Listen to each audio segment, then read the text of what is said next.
The Lifestylist. Episode 110.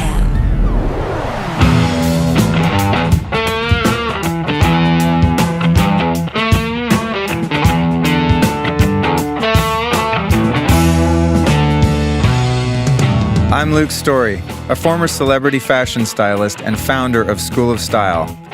For the past 20 years, I've been relentlessly dedicated to my deepest passion, designing the ultimate lifestyle based on the most powerful principles of health and spirituality. The Lifestylist podcast is a show dedicated to sharing my discoveries and the experts behind them with you.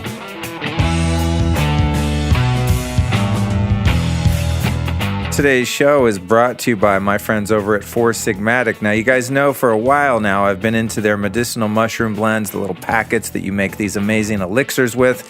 However, they've got some new stuff they're rolling out that I'm really into, namely their coffee. They've got mushroom-infused coffee in both decaf and regular. Now, I'm really into decaf, especially the Swiss water extract because it's non-toxic. Sometimes I get too hyped, and I gotta keep it calm. So I like to mix in some decaf coffee sometimes. I'm not trying to hammer my adrenals. So go to foursigmatic.com, check out their coffee blends. They've also got amazing mushroom matcha with lion's mane. So there's a number of different drinks. And what I really like about their superfood and herbal blends is that they're really easy to use. They come in little packets. You add hot water and you're good to go. Very portable, very convenient. We call this compliance in the health industry, meaning that they're really easy to use. They're not a pain in the ass like a lot of other healthy products, and they taste delicious. So they're organic, super powerful, super easy to use. That's what I look for when I'm representing a product. So go to foursigmatic.com. But wait, it gets even better. If you enter the code Luke Storey over at Four Sigmatic, you will save 15% off your order.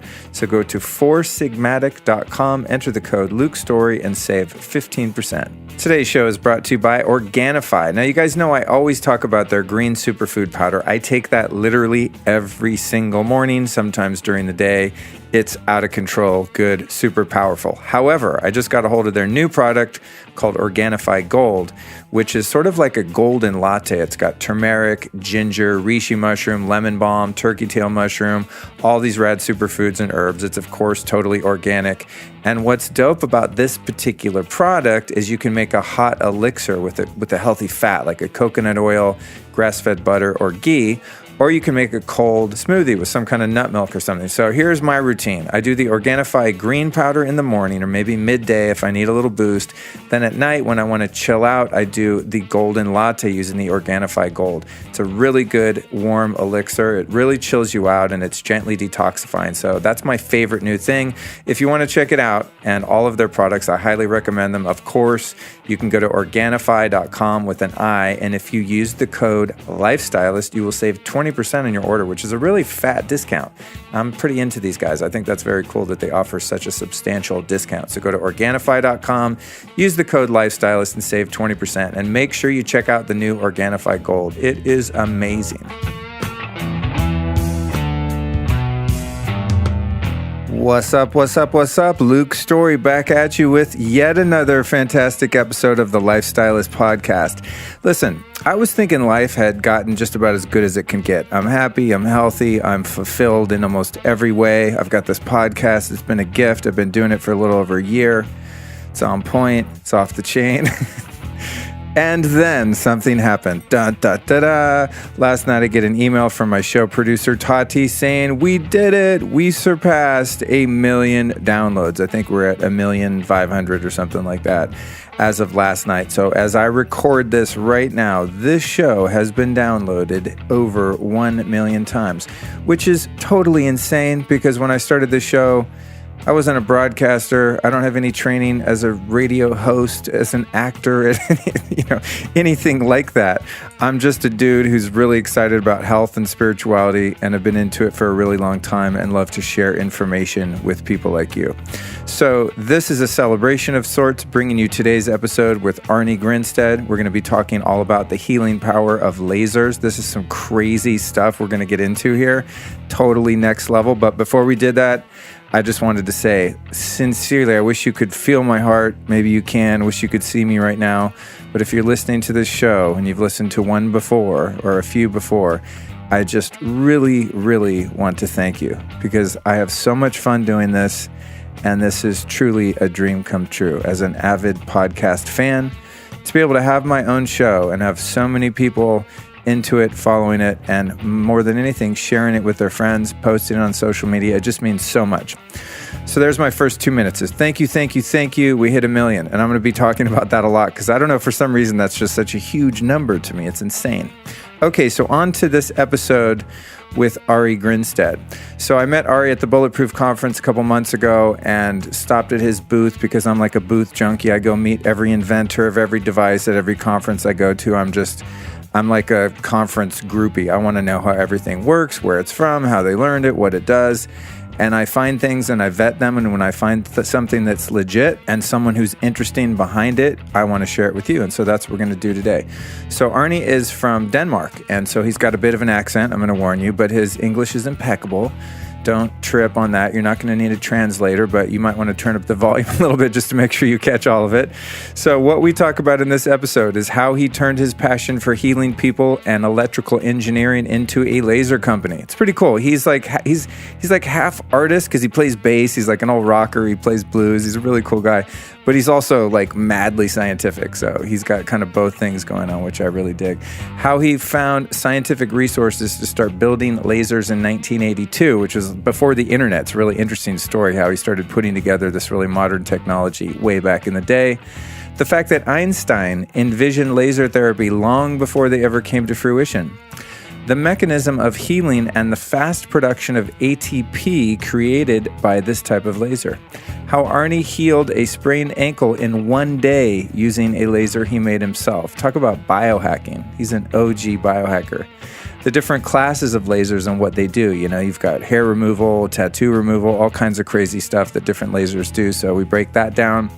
And then this is the most trippy part, okay? It's something called the Giga Laser. It sounds like something out of a sci-fi movie, right? It kind of is. So he created this thing called the Giga Laser, and he talks about how it helped 2 out of 300 infertile women get preggers. Nuts, dude. And then how lasers have the ability to heal wounds, sports injuries, and even brain conditions like dementia and Alzheimer's. How to overcome the restrictions of big pharma and the medical industry as an inventor of alternative therapy. So, you know, if you listen to the show, I'm really into the fringe stuff that works but isn't mainstream. Now, lasers are catching on, but it's still something that's a bit out there. So that's why I love sharing this stuff with you. And I also wanted to let you know that, I always try and like hit up my guests for a discount for you guys, and I was able to do that. So Arne and his team are offering 10% off if you guys want to check out the laser situation yourself. I have 2 of these units. I've been using it to fix my knee. I've been hacking my body. I'm working on a couple injuries. I've used them on bug bites to make them go away in like literally like 15 minutes, like a mosquito bite. It's really trippy stuff. But anyway, you can go to powermediclasers.com and use the code LukePower, and he's going to hook you up with 10% off. So that's powermediclasers.com. Use the code LukePower and save 10%. So that's kind of a sweet little deal there. What else do I have to tell you? For the month of December, we're halfway through. I'm doing 2 episodes per week. So that means I'll be back in your eardrums next Tuesday with Allison Charles, the rock star shaman. And that is, I think, the most intimate and vulnerable recording I will have published to date, not only on behalf of the guest, but on behalf of yours truly. It was really a deep conversation recorded in New York. So that's next Tuesday. Make sure you subscribe to the show.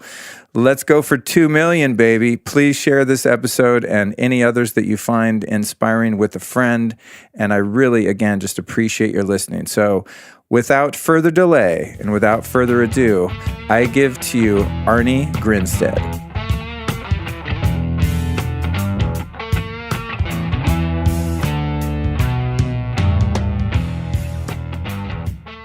Welcome to the Lifestylist Podcast, Arne. Thank you. Glad to be here. Yeah, man, it's good to have you over at Storey Studios here. We're recording in my apartment / made-up video and podcast studio. Those of you listening, Arne and I just spent the weekend, actually quite a lot of time. We hung out at the Bulletproof Conference in Pasadena. was a very high energy Oh, yeah. Absolutely. event. So, I'm glad that we're able to catch you before you go back to Denmark, which is obviously, we could do it on Skype, but that's never as fun. No. So what we're going to be talking about today is your area of expertise over at your company, Power Medic Lasers. And we're going to be talking about the healing power of lasers. Correct. And this is something I've been interested in for a long time. And I've poked around at some different devices, and I've listened to a lot of podcasts with other people that are in the field, but I've never really known like which one to try and get or which one to use or what expert to talk to. So I was really glad I ran into you at your booth and you're like, hey, I listened to your show. I was like, hey, I'm into lasers. Let's talk. So this is going to be really fun. So let's start out, Arne, with how you got started. Because I think you told me over the weekend you started in this 35 years ago. Is that right? Yeah, correct. In 1982. In 1982, when I was a 12-year-old little punk listening to Ozzy Osbourne. All right. So how did I guess I still do that, actually. How did you first get into this? Are you an engineer? Were you a health nut? Were you a hippie that wanted alternative therapies? What's your story? Yeah, a bit of all the mentioned. Okay. By profession, I'm an electronic engineer. But from my very early childhood, I've always had this urge to help people. If they complained about they had a pain somewhere, and I was like, let me see what I can do. Let me touch it. Let me massage, do whatever. And it turns out I have these healing hands. So, so I have this overarching urge to help people get better. But still, when I grew up and I had to decide what education I should get, I was still very fascinated and passionate about electronics, technology, and so on. I build amplifiers and speakers. I play music. To this day, I play in a rock band. I play the No way. Yeah. There's a lot we didn't cover this weekend. Yeah. So What instrument do you play? I play the bass. That's me too, bro. Yeah. Oh, really? Put her there. Yeah. I played bass in bands for a long time, but not as long as you. No. So you still play in a rock band back home? Yeah, I do. Wow. Yeah. What style of rock and roll do you guys play? Well, it's a mixture of old 50s numbers songs from really rock and roll, rock around the clock, and blue suede shoes, and all that shit. Oh, nice. Combined with more, even more traditional slow blues, very soulful blues that goes like, That's awesome. So classic American music. Yeah. Oh, that's cool, actually, man. yeah. That's cool. So I have a lot of fun with that. Yeah. It gives me a lot of energy. So you're an interesting guy then, because you are part artist and part geek, it sounds like. I mean, for someone who, and I mean that in the best sense of the term. I understand. I don't know what geek means in your country, but over here you could put someone down calling them a geek, or you could just, state a fact that it means they're really smart. Yeah. So you have that sort of analytical science brain, but also the creative side. Correct, yeah. What astrological sign are you? I'm a Leo. Yeah, interesting. Yeah. Okay. So at what point did you start? So you've got healing hands. You have this, you intuited it at some point that you have this sense where, wow, when someone is suffering, I want to help alleviate that suffering. Yeah, correct. Which I understand. That's the purpose of the show that we're doing right now. Yeah, exactly. And you're building amplifiers and doing this stuff. At what point did you get the idea, wow, maybe I could combine the engineering piece with the healing piece? Yeah, well, then I finished my education as an electronic engineer, and I worked a couple of years in the private industry, developing all kinds of electronic designs. But I still had this, I knew I had to do something by myself. So actually at home in our bedroom at the time, I built kind of a lab where I could, with my soldering iron and oscilloscope and components, I could do anything that I wanted. It was just that I didn't really know what to do. And then I ran into a guy when it turned out that at that time I had moved to Copenhagen. I come from another part of Denmark, several hundred miles away. But then I ran into this guy, and turned out that we had grown up 6 miles from each other. And we met in Copenhagen. And he was starting a new kind of alternative practitioner that he had invented. And he wanted his upcoming student to be able to do different things, and he wanted them to be able to use a technology that a German doctor developed in the mid-50s, where he is measuring acupuncture points very precisely. And from that, he can kind of use it as a diagnosis. So he would measure some select acupuncture points at all the meridians, and he would look at what is the average mean value, and then he would see that some of these acupuncture points, they will go way up compared to all the other ones, and some of them would go way down. And then he looked at the corresponding part of the body to that weird acupuncture point, and he would see, oh, there's something, actually a problem there. So he developed that into a diagnosis form called BFD, Biofunction Diagnosis. So this guy I met, he wanted these new students to be able to work with that technology. He wanted them to be able to stimulate these acupuncture points with electricity. He wanted them to be able to treat or stimulate the acupuncture points with laser. So that's where the laser came in.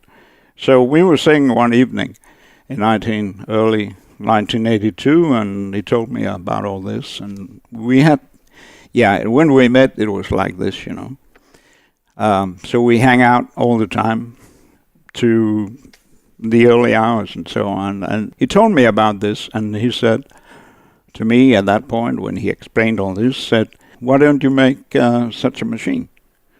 And I said, yeah, hell, of course. That's why I'm here. No problem. I'll just make a laser, sure. Yeah, that's why I'm here. That's what I'm kind of been waiting for. Right. I've been prompted or prepared, or boom, it combined, you see. Yeah. My urge and my geek side, and so I went on and developed that machine within 4 or 5 months or so in my free time. And where at that point, when this was so curious to me, I mean, I'm, in my mid 40s, so I remember pre-internet. If you'd have to go to the library to look something up. You could just click a few the keyboard and find information. So when you wanted to do that, I mean, you're in Denmark. You're not in the biggest country or city in the world where information. Was it difficult to find out the data? I mean, were you finding textbooks on engineering and lasers? How did you actually put the info together? And was it hard to find that? Yeah, it was very, very difficult. Do you have to mail away to other countries like Germany to get manuals and things like that? All that, yes. Okay. Yeah, and information on the laser diodes and specifications. How do you drive them? How much current? How much blah blah, and so on. At any point, did you make a prototype that burned someone's skin because it was too strong or anything like that? Because I think of I think of the 1950s, like lasers were like spaceships would come down and shoot a laser beam into a building and blow it up or something. It's like lasers to me have this potential for danger. I don't know if that's real or just old Hollywood stuff. Yeah, no. Very briefly, let me just explain that laser is light amplification by stimulated emission of radiation. And the theory behind laser was invented by Albert Einstein in combination with Niels Bohr, who was a Dane, in the early, maybe 1930s or so. But at that time, so they developed all the theory about it, all the mathematical equations and what have you. But at that point in time, they didn't have the technology to build one. So actually, these guys, they went into their graves without knowing would it even work, you see. So it was not until 1960 that they were able to build the first laser, which was a ruby laser. And I can imagine, as an engineer and all that, how exciting that must have been. So they take all these theories, put into this machine, and they have never done anything like that before, and they don't know if it's going to blow up in their face or anything. And then they turn it on, and they're kind of and beam, then they had the laser coming out of it. And it was like, yeah, it works. And what was the purpose of that first one? What was the intended use at that point? Well, yeah. The thing with laser is that it can be used for so many different things. And people could see that even before it was realized. And that's why today laser is used in the industry for cutting steel plates, for welding car bodies, for cutting nearly everything in the industry where they're making clothes. So I have the laser, then you have whatever you need to make a pair of clothes. A pair of pants, I mean. Yeah, to cut the pattern, sure. Yeah, the pattern. Laser cut. Yeah, I'm familiar with that from my background. So all that kind of thing. So the definition then, as you said, to simplify it, is it's a very specific frequency of light, but it's amplified to a degree where it can penetrate, cut, burn, all that. So it's sort of like one of those things that could be used for, to derive a positive benefit, which we're going to, of course, talk about with health, or something which technically would destroy something. I mean, you can burn a hole in something or have lasers. Going back to my 1950s UFO laser beam, have they ever been used in a military application or in any way that you're aware of to actually harm people? Or they're kind of hush-hush about that. Okay. Yeah. He's like, I can't talk about that. Well, I don't know. But it's what you hear that it actually is quite impossible to make. I see. What they're talking about, a laser beam that goes 1,000,000 miles through the empty space and hits something. It's a little bit... so it's still science fiction. Science fiction, yeah. Okay, just curious. Because I always like to stretch the boundaries of reality. I'm looking for the weirdest news I can find. Actually, it's funny, right now we have these fires in Northern California. Yeah. And my mom lives up there, so I've been, monitoring that more so than I would in a normal situation. And lo and behold, I came across a few different theories that, in fact, some sort of lasers or something, a clandestine operation was at play via the U.S. military or government or something like that as some sort of diversion to distract people from the Las Vegas shootings, because there are so many holes in the official story of what's going on there. It's definitely some funky stuff as far as that official narrative. So this was one theory, and it was just someone texted it to me, and I watched it on YouTube. And it I don't know if it was a laser, but it was. I don't know if you've heard of HARP, this thing they have in Alaska. No. I can't even explain what it is. It's just some really weird thing that the military owns, and they can affect weather with it and things like that. So there's all these crazy theories about high-powered lasers and weather modification and stuff. Anyway, I digress. I'm not going to go there.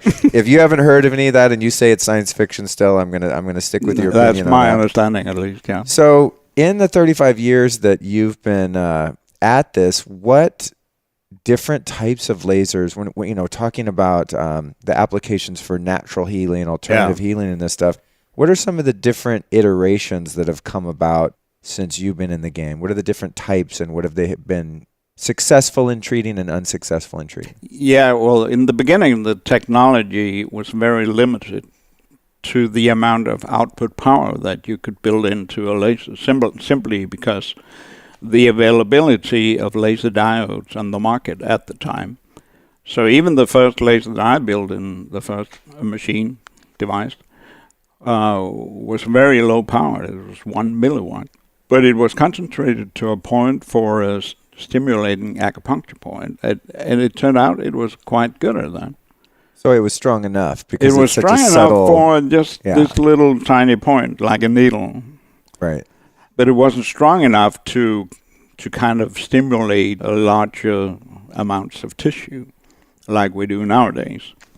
Right. So gradually, through all these years, the availability of laser diodes, you can get them stronger and stronger and stronger. And would a laser diode be sort of the equivalent of a light bulb, like for an LED bulb or something like that? Or what is the diode exactly? Yeah, well, lasers can be in a tube in gas form. So you have a helium neon tube, a long glass thing like this, and you have all these coils around and this and that. And it will produce a laser beam a red laser beam. And you have other types of gas, and these are kind of, as you can imagine, very bulky and so on. That's the gas form. The other form is solid state. So it's always, you take some kind of basic element, like helium, neon. In the laser diodes that we use, it's just silicon chip, very small, 1 millimeter by 1 millimeter or something. Wow. Yeah, that is, for lack of a better word, it's kind of polluted with gallium, arsenium, and arsenide. Seems a little bit poisonous, but I mean in very tiny portions. And by doing that, by fiddling with the amount of the different elements, they can change the wavelength. So you can have a laser diode with one wavelength, then you fiddle it with the combination, it'll become another wavelength. A different wavelength of light. Of light, yeah. Right. And so the different wavelengths of light are then going to be useful for different things. And then through the power of the laser, you're going to amplify a certain wavelength of light to achieve the desired effect, whether it's blood flow or, I'm assuming, things like that. Yeah, you can say that. Yeah. But basically, the most thing we want to do with the laser is to stimulate the mitochondria inside the cells to produce more ATP. Because anytime there's a problem in the body, whether it's acute or chronic, is characterized by the fact that there's too little energy in the cells. So if you have otherwise a healthy person and he sprains his foot or something, then the cells in that whole area will start working really, really overtime. Because all our cells in our body, and there's 37.2 trillion cells in our whole body. That's a lot of cells, right? And we have more than 200 different kinds of cells. We have skin cells, nerve cells, brain cells, you name it. But all of these cells are like a little engine that has to perform some function. And like any other engine, they need some fuel to do it. And the fuel for all these cells, 37.2 trillion cells, is ATP.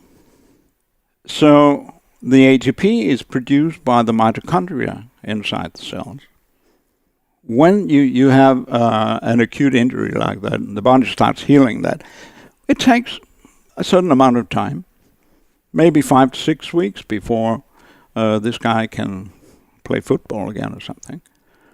And what we see is that the healing is mostly not even complete after these 6 weeks, because more often than not, the function only goes up to maybe 90%, where it was 100% before. Because inside the tissue, you will have formation of some scar tissue.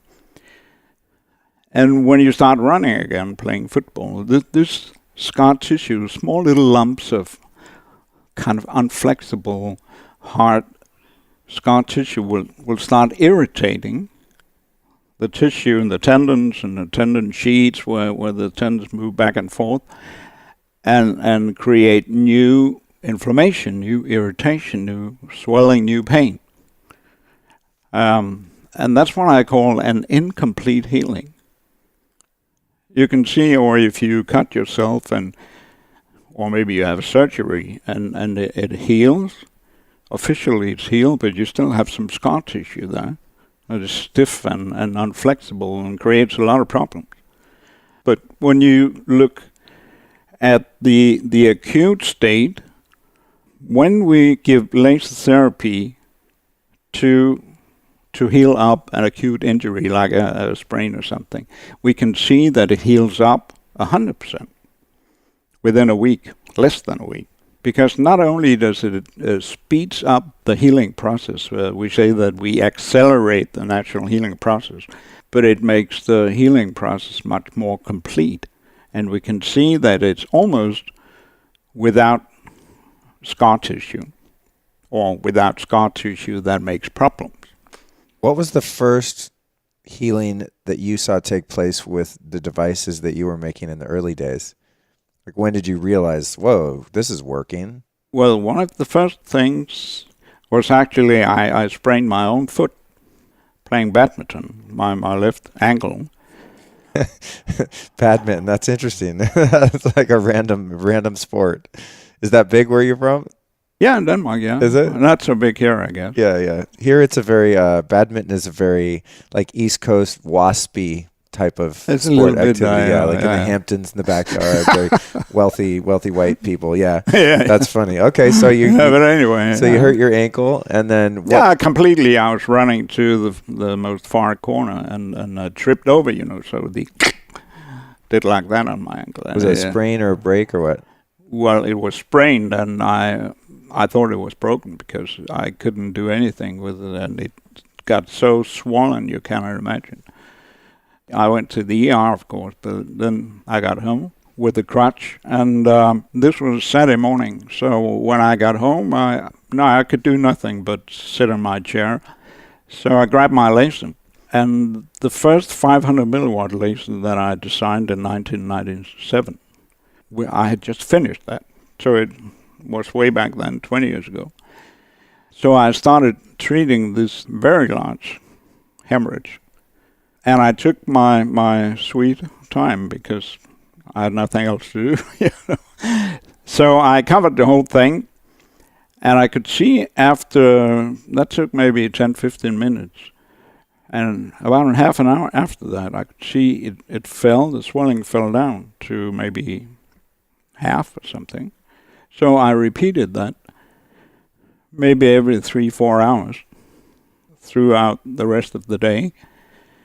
And by night, when I humped into bed, still with the crutch, the actual swelling was almost gone. So I woke up the next morning, went out to make my morning coffee, and it was only when I was putting coffee in the machine that it occurred to me, what the fuck? You're standing on it? I thought I had a sprained foot. Yeah, I was standing on it. I had just walked out without any thought of anything. Wow. And I was like, what? Is it something I dreamt or what? So I looked at it. I could see that the swelling had completely gone. So, I mean, the shape and the size of the wood was exactly like the other one. But I could see that where the swelling had been, there was kind of a black circle. And within that circle, you had all these colors like green, yellow, all like you normally have when things heal up, and how it normally would have looked after maybe 2 weeks. But that was the next day. So I tried to kind of provoke it. I see there's not something wrong here, because yesterday I could absolutely not do anything. So I tried to all different kinds of ways to provoke it. I couldn't provoke any pain. So this was healed in less than 24 hours. That's insane. So when that and happened, that was when I thought, there's really something. is that when you to were like, this. I'm starting a company? Yeah. Is that when that happened, or had you already done that? No, I'd already done that. So you had already had a commercial laser thing going. Yeah. Okay. And were the early versions just for the? But the earliest versions, they were more targeted toward treating acupuncture points and trigger points.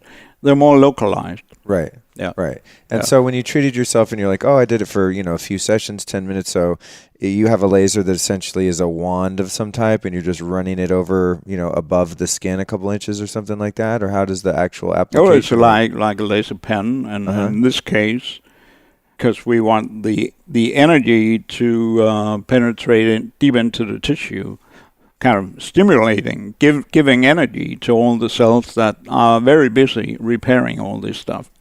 Right. So we have contact with it. So it's point by point, 20 seconds here, 500 milliwatt, and then 20 seconds here, 500 milliwatts, so until we have covered it all. And how did you figure out the threshold of milliwatts that were tolerable where you're not going to burn a a tattoo into your skin or something like that. Yeah, well, I made different tests on that. So, yes. So you tested on something else, like before you try it on your skin to make sure that. And in terms of the milliwatts now that you're working with, have you been able to reach a higher threshold of power without, while still healing and not causing damage? Like, how much has that changed over the years?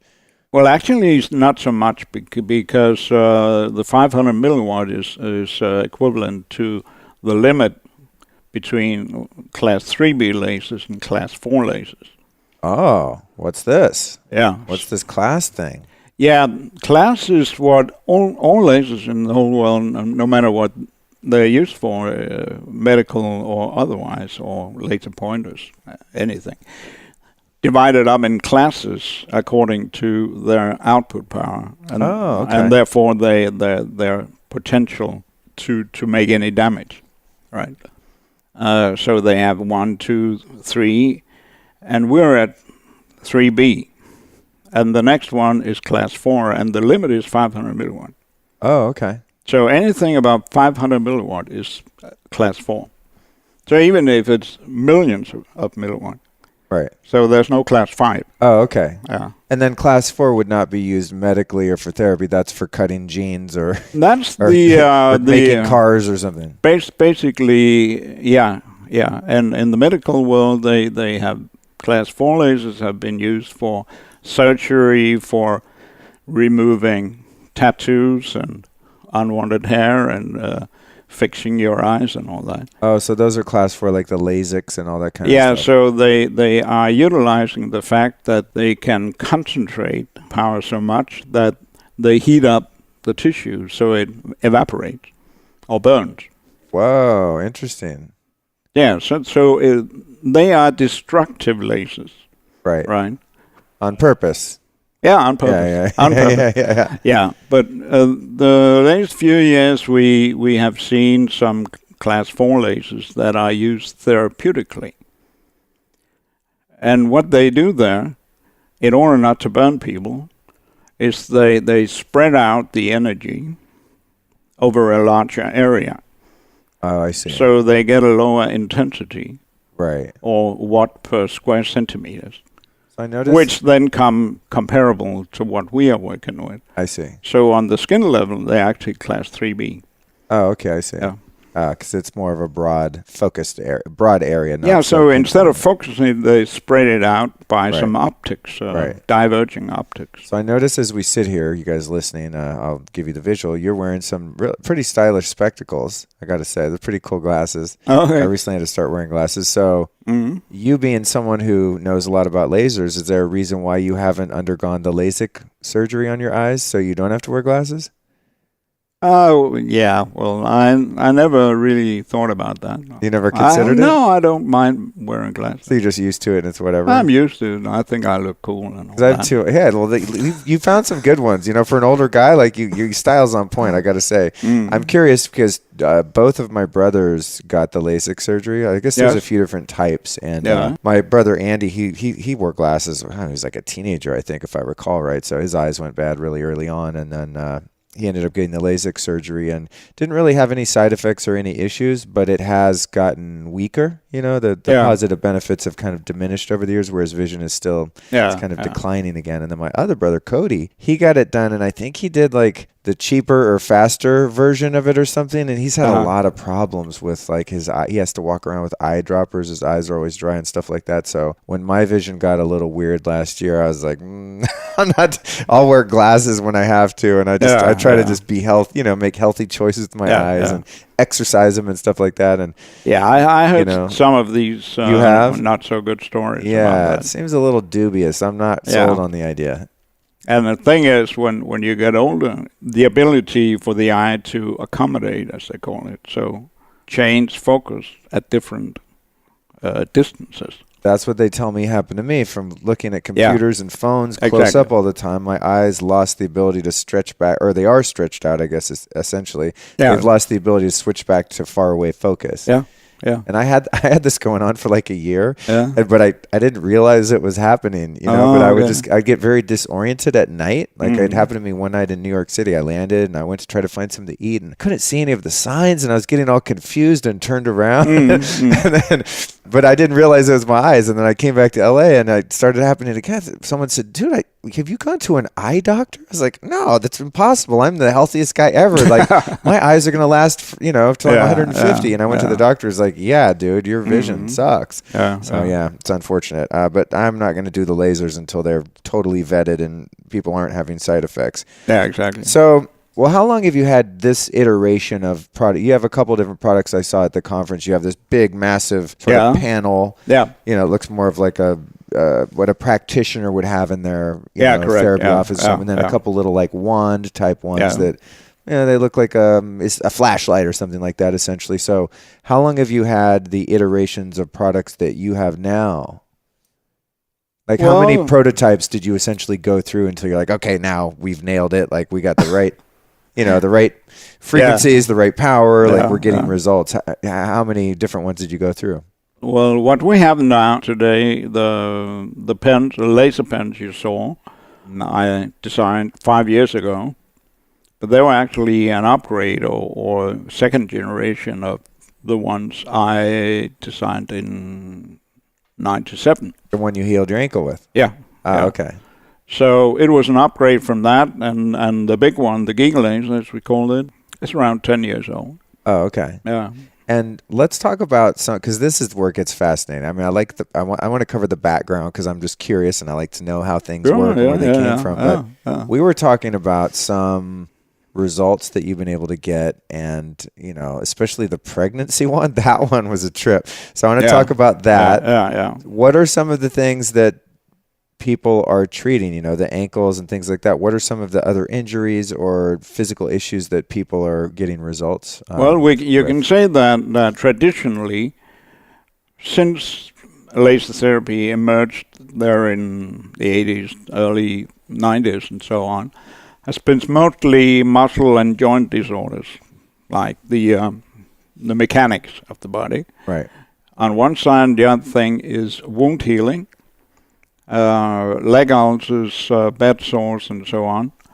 Those are the two main areas. But nowadays, they have found that laser therapy is really good for treating the brain, like preventing Alzheimer's and dementia and Parkinson's. Have they done any work with Alzheimer's and Parkinson's with people that already have it, where it's already, That's what I hear. Yeah. Oh, that's interesting. That's interesting. Yeah, there's a guy. That's what I've seen in the literature that I study. Interesting. Yeah. So that's another area, and it could be we treat psoriasis, cold sores. Cold sores disappear from one day to the next. No way, really? Yeah. Wow, that's funny. A friend of mine was just talking about those a couple of days ago and how annoying they are. Thank God I've never had one, but me too. So I hear that when you get this cold sore, the day before you feel a little tingling, and you know that from experience, tomorrow I'll have this cold sore.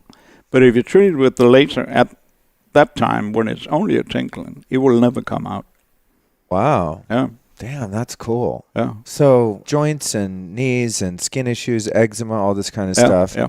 I find with more fringe or alternative treatments or technologies that I'm always shocked that they aren't the things that are just being used all the time. I'm like, if I go to a dermatologist with eczema or cold sores, they're not going to be like, oh, hey, go spend a couple grand on this laser and you can just fix it yourself. They're going to say, oh, let's put this cream, let's take these pills, let's do this surgery. It's really frustrating to watch like things that things work. And that's one of the things I love about having this show is because I go, I've found you can fix yourself. You have more of you have autonomy and you have power to actually have control over your own healing in many cases. Is there pushback from the mainstream that the drug and surgery sort of model of sick care or health care? Is there pushback against, I know there's pushback against a lot of alternative therapies. Yeah. A, because they work. B, because some of them might be snake oil and not work. And they're, FDA wants to make sure that doesn't get out. Is there a lot of difficulty getting the word out about lasers? Is there pushback from the traditional medical industry? Yeah, absolutely. Is there? Absolutely. What's that look like? Well, the thing is that the medical industry, hospitals and everything, are extremely conservative. They want so and so many clinical trials on so and so many people. That's what they say. But I have no doubt that there's something going on behind the scenes, because it's not in the interest of big pharma to find a way to heal your psoriasis, your eczema, your this and that, so they don't sell their medications. Right. Yeah, I'm quite. I know this is kind of conspiracy theory, but you would think that, and many people ask that. But if it's so good, why isn't it used everywhere? Yeah.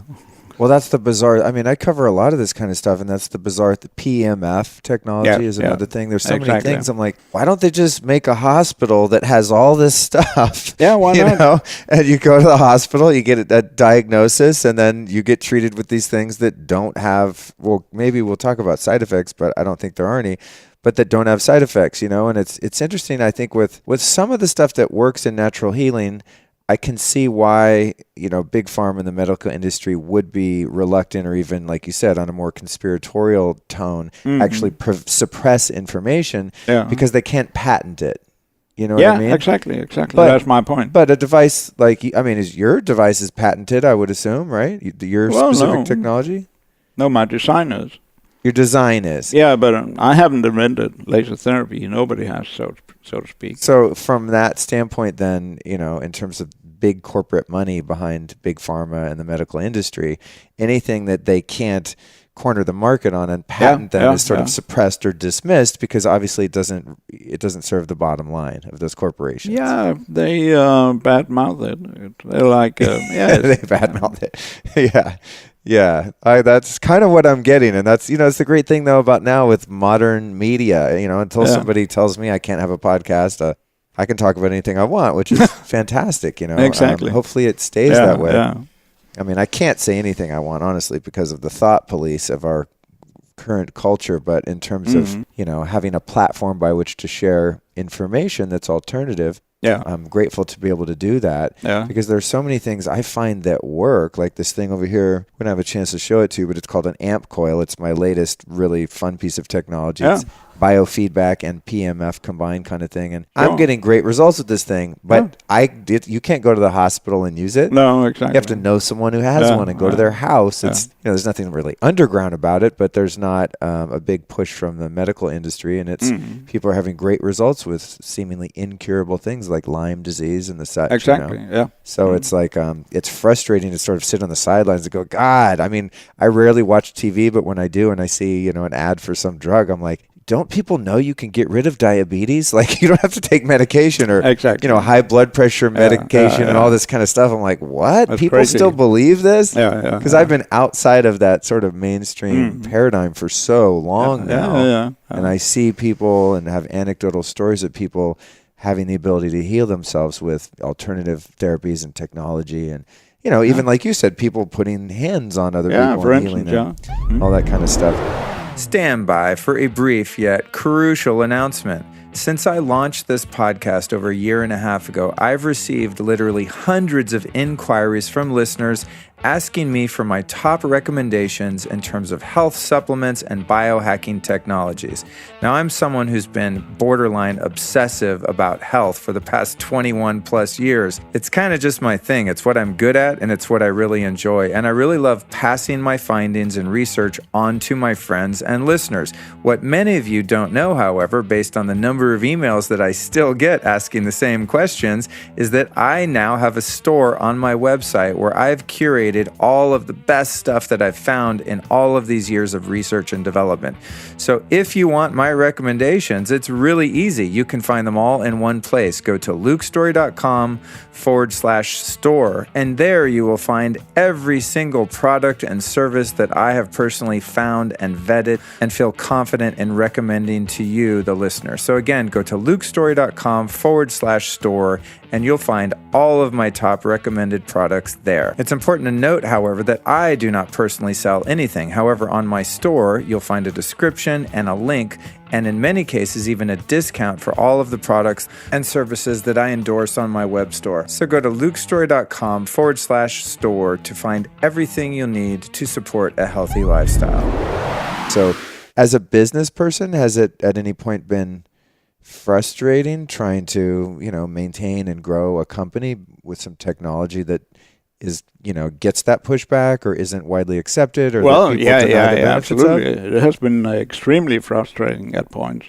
I've been running around hospitals in Denmark trying to convince them to at least try out our lasers for wound healing because we have seen incredible results.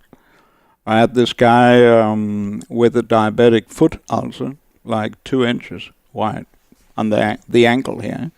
He had it for 3 years. He was bound in a wheelchair, could not walk. He was 72 or something. And then the physical therapist who looked after him, well, of course, she saw that wound and she started treating it. And within 2 months, it was completely healed up, completely closed, and he could walk again. Wow. After 3 years in this wheelchair. So he was a happy man. I actually visited him. Oh, yeah? Yeah, I did. Oh, cool. Yeah. I bet he was happy to see you. Huh? Well, he was very, very happy. Yeah. So what do you find when you go try to talk to these doctors and go to these hospitals? I mean, is anyone receptive, or do you just get stonewalled the whole time? Well, the standard objection is, which is not true, by the way, but they say there's not enough medical evidence. So I bring these books after books and put them on the table, saying, what about this? How can you say there's no evidence? You haven't even looked into it. And I can lose my temper with people like that. I can really get pissed off. So I said some shit to some of these doctors at some point. They're not very, But anyway. Would you say that in Europe, the medical establishment is more open to things like this than they are in the States? I mean, I know a lot of every time I hear about something really cool, it seems to come out of Germany, for example. Like Germany, they had the Rife technology and all this cool stuff. People go there to get stem cell treatments before you could really get it here. It seems to be sort of cutting edge. In Denmark or the other countries around you, do you find that it's more accepted or less? My experience is that they're very against and they're very conservative. And I even said to them, you can borrow a machine for the next 6 months and try and treat some of your patients. And then they say, yeah, but that's not ethical because we don't really know if it's working and so on. And I was like, what? I mean, I'm telling you, you have all these patients there and they have leg ulcers. The next thing is they're going to cut off their legs and so on. And I tell you, we have something that could help them save their leg. And you say that would be unethical. It's the other way around. And I was like, what the fuck?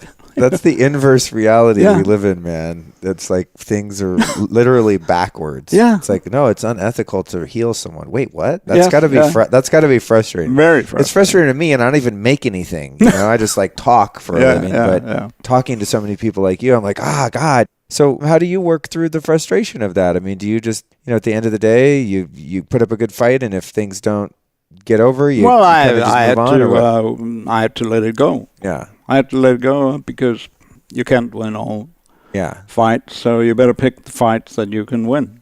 Right. So you just go back to going through the channels and avenues of people that are receptive where you're getting results. Yeah. Well, and at least in Denmark and Europe, you have the hospitals on one side, and that's impenetrable. And then you have all the clinics, private clinics, with the physical therapists, chiropractors, massage therapists, whatever. And they run a business. So they were interested in tools that actually will help them do whatever they're doing. Right. So they're much more accepting.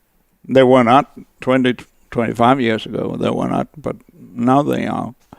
You must feel vindicated to be like committing your life work to this and finding at least there are, one group of people, even albeit, a smaller group, sort of a subculture of sorts that are open to this kind of stuff. So it's kind of sneaking backways into the hospital because the physical therapists working in the hospital, they're even demanding. Oh, interesting. They're demanding if I accept your job offer, I want you to buy a laser from paramedic. Oh, wow. Yeah. So so the physical therapists are sort of like double agents because they're working with the private clinics, and some of them are alternative practitioners, but they also still do office hours at the hospital. Yeah, well, they get another job, they get a job offer, and that's cool. Yeah, that's cool. Good for you. Yeah. So I want to talk about this pregnancy experiment and any other clinical trials that you've observed or have held, or I want some more, valid, mind-blowing stuff, because I'd love for people to walk away from this episode going, wow, I really want to check this out. So, give me your best pitch on it. Yeah, well, the thing with fertility is something we stumbled upon. One of our customers did 5 years ago in Norway, where she got a patient in for some, traditional muscle stuff. And she asked the big giggle laser, and they started talking about this and that, and the patient told the practitioner that they had tried to become pregnant for the last 6-7 years without any luck. They decided to adopt. They were in that whole process, and all of a sudden it fell apart. So they didn't get that child anyway. So the practitioner told the patient, well, I was recently at a conference where I heard something about laser therapy being able to somehow normalize the function inside the reproductive area. So you want to try that? And of course she said, I want to try everything. So she got 2 or 3 treatments, and lo and behold, she called up 3 weeks later and said, hey, I'm pregnant. Wow. And today that's a healthy boy, as far as I remember, 5 years old now. So I thought that was, wow, that's really interesting. So I put it in my newsletter that I sent out to my customers, and suggested to the other giggle laser owners to try the same. Are these mostly practitioners, the one that owned the bigger model? Yeah, practitioners. Giga laser, is that what it's called? Yeah, Giga. Okay. Giga. Okay. Yeah. So a few of them started to do that, and slowly one here and one there and so on. And specifically, one of the clinic got so excited about this because she's a physical therapist, and from the beginning she didn't want to hear about it. So it was actually a friend of my daughter's sister, a long story, who had heard about this, and they were trying to become pregnant, and they couldn't. So my daughter asked me, so when Maria, she wants to get pregnant, where can she get this treatment? So I said, well, you can do it at this clinic. But the practitioner there, she said, I don't want to do that. I don't believe in that. I'm a physical therapist. I don't have any business in that area. But she was so persistent. So in the end, she said, yeah, all right, well, come on, I'll give you the treatment. And she got pregnant. Wow. And the physical therapy, she didn't even believe in it. She didn't even want to look at her or anything. She said, okay, we put the giggles out here in the waiting room, and so you can lie there, and we put it on, and I don't want to.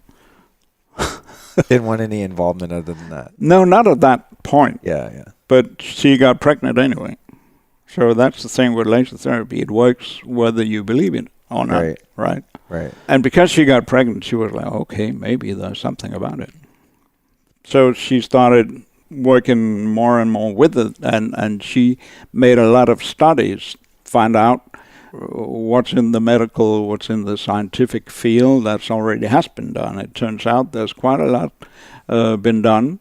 It's available online by some Japanese scientists on fertility. They have treated more than 800 women or something with not even as good results as we have. The various reasons for that. They were using a much less powerful laser at that point. So anyway, in total, now, as we counted maybe a couple of months ago, we have treated more than 300 women who all have been told, more or less, that you can forget about having your own child. Now, we have tried everything. We have tried IVF and insemination, hormones, blah, blah, blah, you know, in acupuncture. They tried everything. Spend $100,000 and so on. So they have been given up upon. So 300 of these kinds of women, many of them, the oldest one who got pregnant was 48. Oh my God, dude. Yeah. Whoa. So they come to this Giga laser treatment, and 2 out of 3, which is 200 women, became pregnant. So 200 out of 300 total. Yeah. That's insanity. And yeah, because they have been given up upon already. Yeah. So that's even the more insane thing about it. Right. So it wasn't just like, oh, they tried a couple times, it didn't work, and then they didn't try anything, and then just came and did the laser and it worked. They already been through the whole system of trying every other thing possible. Yeah.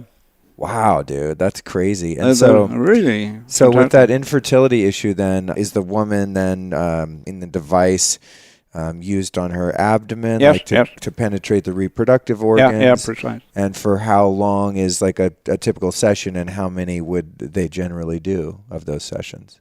One session is 23 minutes. Okay. And it's correct. You put the screen over the abdominal area. Uh-huh. So 23 minutes, and you give 2 or 3 treatments.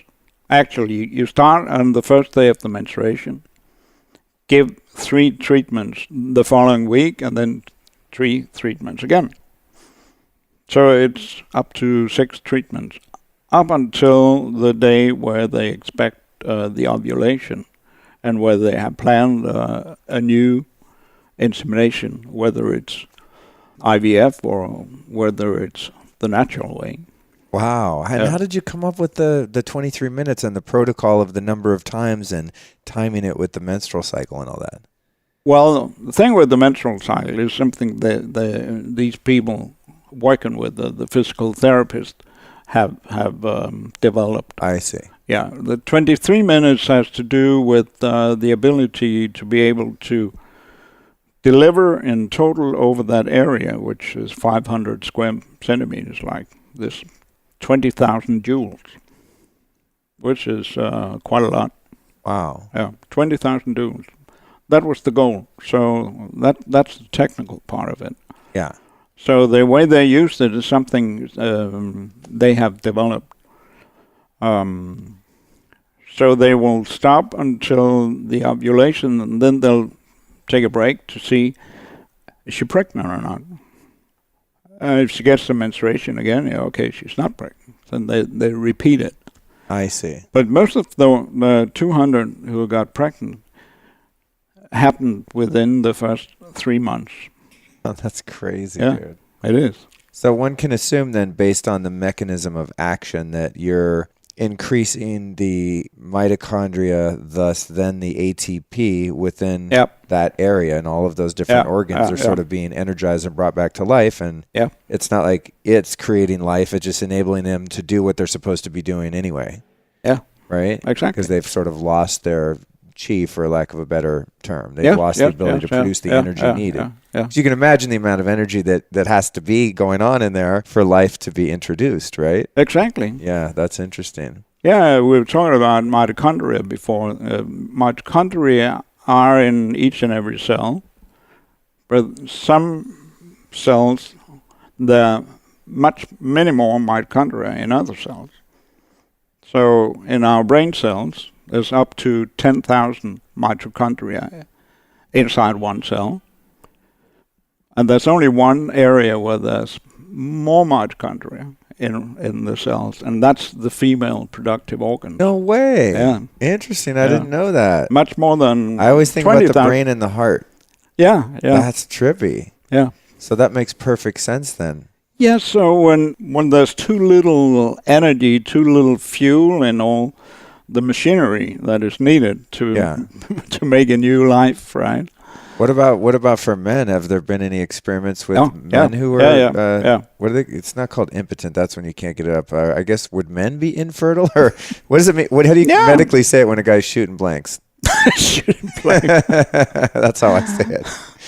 Well, I guess they would call them infertile. Yeah, infertile. Okay. Yeah, have there been examples? Absolutely. Yeah. Wow. So and that's very extraordinary as well, because you don't need very much. You treat each testicle 2 times 10 seconds with 500 milliwatt. That sounds scary. You do it on a little distance, and you keep it moving a little bit. I guess if a guy wants to have a kid, they're willing to go to any lengths. God knows men go to any lengths just to have sex. So that's true. If there's an even higher purpose involved, I guess a laser on the nuts isn't so scary after all. What are some of the other applications before we close out? We're just about out of time, but we got knees, ankles, skin issues, the fertility issue. Have you done anything with improving eyesight or hearing or the brain or any other organs that are starting to go down? We're treating ear problems in children. So if they have infection in the ear, normally they put a drain in the ear. But they don't need that way. When you use the laser just inside the ear of the child, you can even treat completely newborns. Wow. Without a problem. Wow. Yeah. There are places where they are experimenting with combining stem cells and laser therapy. Ooh, I like this. So, because the stem cells, you put them in and you expect them to do their job, and hopefully they do. But if you combine that with laser, put a lot of laser energy into it, you will increase it even more and make the good results come much faster.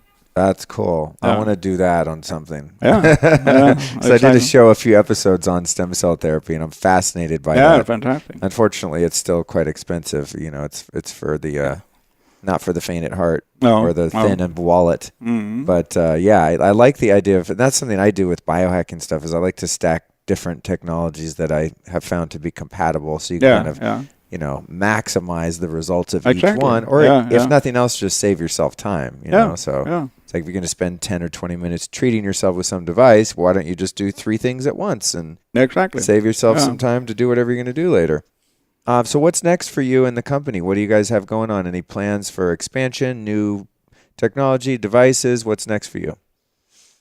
Well, we're looking at some new devices, further improvements of the existing ones, and some that are for specific areas. We have the handhelds.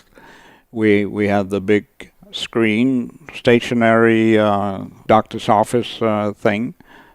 And we're looking at something in between, size-wise, covering a little bit larger area. Company, we are looking at expanding on new markets, like the U.S., for instance, and making laser therapy available for many more people. Awesome, man. Great. I support you in doing that. And I'm glad we're able to catch you while you're here to help facilitate that. You're going to have, 100,000 people or something in the next couple months hearing this. So, I think you're on point though, really, in terms of marketing, just as an aside, is that this biohacking thing is just blowing up because people, it's becoming more mainstream, and a lot more people are awakening to the fact that there are alternatives to the getting old and aging and getting sick and then taking drugs and surgery. I mean, it's not just like hippies and weirdos anymore that understand that this other paradigm of healing and medicine exists. It's becoming pretty widespread, and I think it will continue to do so exponentially due to the fact that we have media like we have. We have free media for the time being. And so we have these conferences and podcasts and YouTube videos. And, of course, that also allows for a lot of stuff that maybe lacks, validity. But I think if someone's discerning, like I believe that I am most of the time, having been into this stuff for a while, if you're discerning and you know where to look and what to look for, you can pretty much heal yourself of just about anything now if you're open-minded and diligent enough. And in some cases, rich enough, unfortunately. But also the technologies are getting less expensive. I mean, I've seen stuff over the years where I remember there was a laser a few years ago I was looking into, and I heard some great results about back pain, and that's something I've had for a long time. So I looked into it, and it was like $30,000, but they only had the practitioner model, for a chiropractor or natural healer or something. And but that's going back 10 years, so now you probably get similar technology for a couple $1,000s or something. So I think as the demand increases, you're able to, right? You're able to bring the price down. It's kind of coming out to, the private individuals. Right. Yeah, because more of us I want to do it myself. I don't want to necessarily go down to the natural healing clinic down the road and pay $250 a visit. Exactly. And I can have a couple units of whatever it is in my house and just do it myself. Yeah. Have my goddamn friends come over, I'll charge them $200. No, I'm just kidding. My house, like when anyone gets sick, they come over here, they're like, what do you got, man? Give me some supplements, get me on the technology. I'm running my own little free clinic here, which is annoying and fun at the same time. Yeah, so maybe one of these days I'll add laser in there and I'll get someone on the biomat and the amp coil and laser them and just do everything at once. All right, man. Well, I want to thank you so much for joining me today, and thank you for finding the time before you fly back overseas. In closing, I'd like to ask you my final question. It's a three-parter. You've taught me a lot about life, a lot about lasers today, as well as the audience. Who have been three teachers or inspiring people or philosophies or teachings that have helped form your body of knowledge in your work? Well, I think I need to mention Tony Robbins, that I admire a lot. There's a spiritual teacher who lives down here in Southern California called Bodhi Jeffries, who has taught me a lot. Yeah, I don't know who to mention otherwise, but I would say Gandhi. Cool. Yeah. I'm down with that. Yeah. I think that might be our first Gandhi. I wait for this question. I'm like, I can't wait to get to my question because it's so interesting what people come up with. Sometimes it's like, oh, my dad is, my biggest influence or my hero. And sometimes it's Jesus or Gandhi or Buddha or something. So that's cool. And then there's always a nugget that I haven't heard of, like this Bodhi Jeffries guy. I'm like, I was waiting for you to say it. I'm like, spiritual teacher, Southern California. I probably know him. And I'm like, no, I don't. I'm schooled. Well, you should look into that. It's very good. I'll check him out. That's cool. Yeah. That's cool. Well, thank you so much. And lastly, where would you like to send people in terms of websites or social media or any of that kind of stuff so they can find out about you and what you do? Well, they can go to our website. The short version is pmlas.com, which is for paramedic lasers, which you can also use. Paramedic lasers. Got it. And we're going to put that, of course, folks, in the show notes. And you know how to get the show notes. Go to lukestorey.com, sign up right on the homepage, and I'll email you every damn episode I ever do and everything we talk about, including this one here. Well, thank you so much for finding the time to come over today. Well, thank you for having me. Yeah, I'm glad we got to hang out again. Yeah. And if I ever get to Copenhagen, my friend, I'm going to hit you up. Do that. All right, man. I'll see you soon. I'll hold you on to that.